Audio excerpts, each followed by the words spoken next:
Welcome to the Transparent FX Academy. I'm Nick, and I'm a top author and trading view with over 190k reputation points. In this video, I will be taking a pair, breaking it down from a technical and order flow perspective, and in doing so, I will provide as much free education as possible. So I really suggest that you stick to the video till the end, and I will see you on the charts.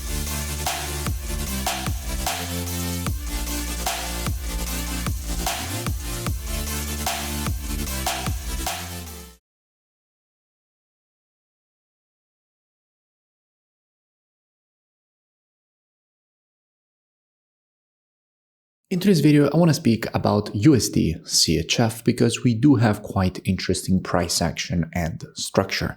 Starting here on the monthly, in fact, what we can immediately notice is that at the moment the market is trying to complete this impulse correction and impulse pattern to the upside in order to create a new higher high and establishing this uptrend with a series of higher highs and higher lows. We can also notice how the level that at the moment the market is rejecting is exactly this one here, which is also previous monthly resistance, which was acting as resistance here again here with this wick, which the market broke to the upside with this impulse. And at that point, all that previous resistance was turned support here. The market tested the support and rejected it to the upside quite aggressively. We can also notice how we had the impulse, and after an impulse, if you want to measure the correction, what you have to do is take your Fibonacci from the low to the high of the impulse. And if we do that, what we can notice is that at the moment the market just tested exactly the 0.618 golden ratio of the Fibonacci taken on the monthly impulse, which is the level to which most of the times you expect the market to create a retracement to, and then started rejecting it to the upside. In this case, that 0.618 was also lining up perfectly with previous monthly resistance turned support, creating a confluence of support at this level, which we did in fact expect the market to test and then to start to reject to the upside, which is what we're currently seeing. So at least by looking at the market on the monthly, everything seems pretty bullish. Now, if we drop down on the weekly time frame, what do we have? Now, from a weekly perspective, the price action is very clear. We had a market which was rejecting this level, which was acting as support here, against support here, against support here. The market then broke below it with this red candle, and the next candle closed back above. When you see a very strong area of support, the market breaks below it and then immediately back above, that classifies as a fake breakout. Now, fake breakouts are very, very common because they're very effective in bringing retail traders in the wrong side of the market. Because if you have a level like this, many people will be looking to buy off that support. However, when the market breaks below, all those buy orders had their stop losses more or less around this area. All the stop losses actually got triggered, therefore liquidating their positions out of the market. That gives the possibility for institutions to use that liquidity to actually fill their buy orders, because for retail traders, you can just click a button and buy because there is always enough liquidity in the market in order for you to place your trade. However, when it comes to institutions with big orders, for every buyer in the market, there needs to be a seller. So if there aren't enough sellers, in order for them to buy and fill their entire position, they need to create those sellers. And if they go and hunt those stop losses, that stop hunting creates the sellers, which then they use to actually fill in their buy positions and then create a rejection to the upside. After the creation of a fake breakout, you usually get a retest of the level at which the fake breakout was created, and then a rejection to the upside, which once again is exactly what the market did here, because after the break back above, we had the retest of that previous support at which the market created the fake breakout, which once again was acting as support here. The market tested it and started rejecting it to the upside. Also here, we can notice how, since we had an impulse, if we want to measure the correction, we have to take our Fibonacci from the low to the high of the impulse. And if we do that, we can notice how also here the 0.618, so the golden ratio, was lining up perfectly with this strong support that we did expect the market to test and reject to the upside.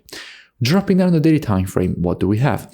Now, from a daily perspective, when the market had created this M pattern here on the daily, I made a full breakdown explaining all the reasons for which we did expect USDCHF to create this rejection to the upside. And by the way, I will link in description that previous analysis so you can go and check it out for more free education.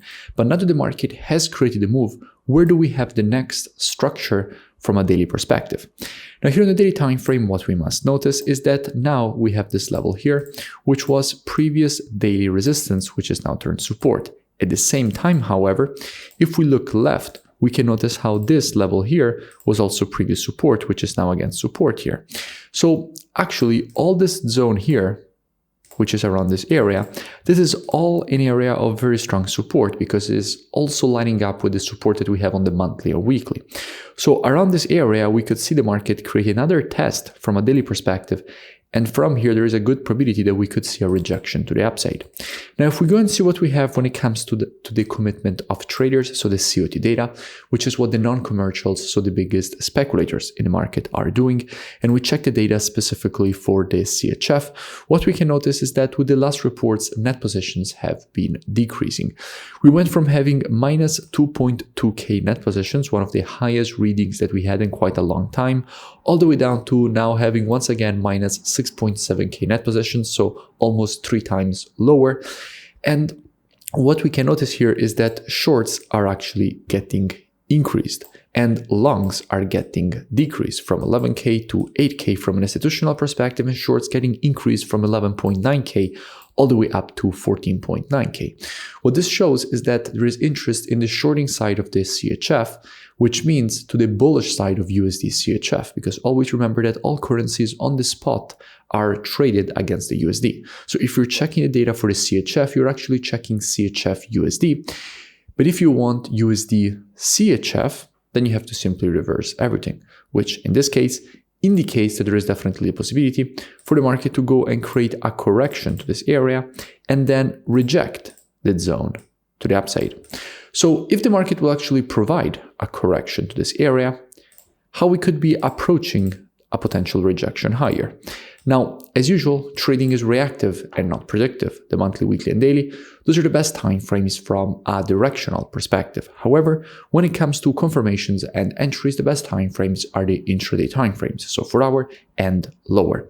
Therefore, what we could be doing is monitoring price action from an intraday perspective during this move to the downside, waiting for the market to shift from an intraday bearish market as we would have to an intraday bullish market. And if the market would shift from an intraday bearish to bullish market and provide to us one of our valid entries, at that point we could be looking for a potential rejection to the upside and for the market to complete this impulse correction and impulse pattern to the upside. Now, if you don't know what I'm speaking about when I say valid entries and this kind of things, that is all part of the mentorship program, which you find at transparentfxtrading.com. Here you have the possibility to gain access to my entire course with all the rules of the strategies. You also have the possibility to gain access to one-on-one private mentoring, the web market breakdowns with the Telegram signals, the COT data software, which is the one that we use in this analysis, also the trading station software, which puts together everything that you need as a trader all in one interface. And if you scroll lower here, you will see that at the moment I'm running a special promotion in which you have the possibility to gain lifetime access with only 97 euros. And since I have partnered with the Forex broker Blueberry Markets, if you open an account with them from the student dashboard, you can get a full refund credited back into your trading account. And if you scroll lower, you will see that you have here the possibility to join and gain automatically access with the email and password that you will create during the checkout. So definitely looking forward to have you on board. If you enjoyed the video, make sure that you smash that like button and comment below. It really does support the creation of more free education and analysis for all of you, and I'll see you in my next video.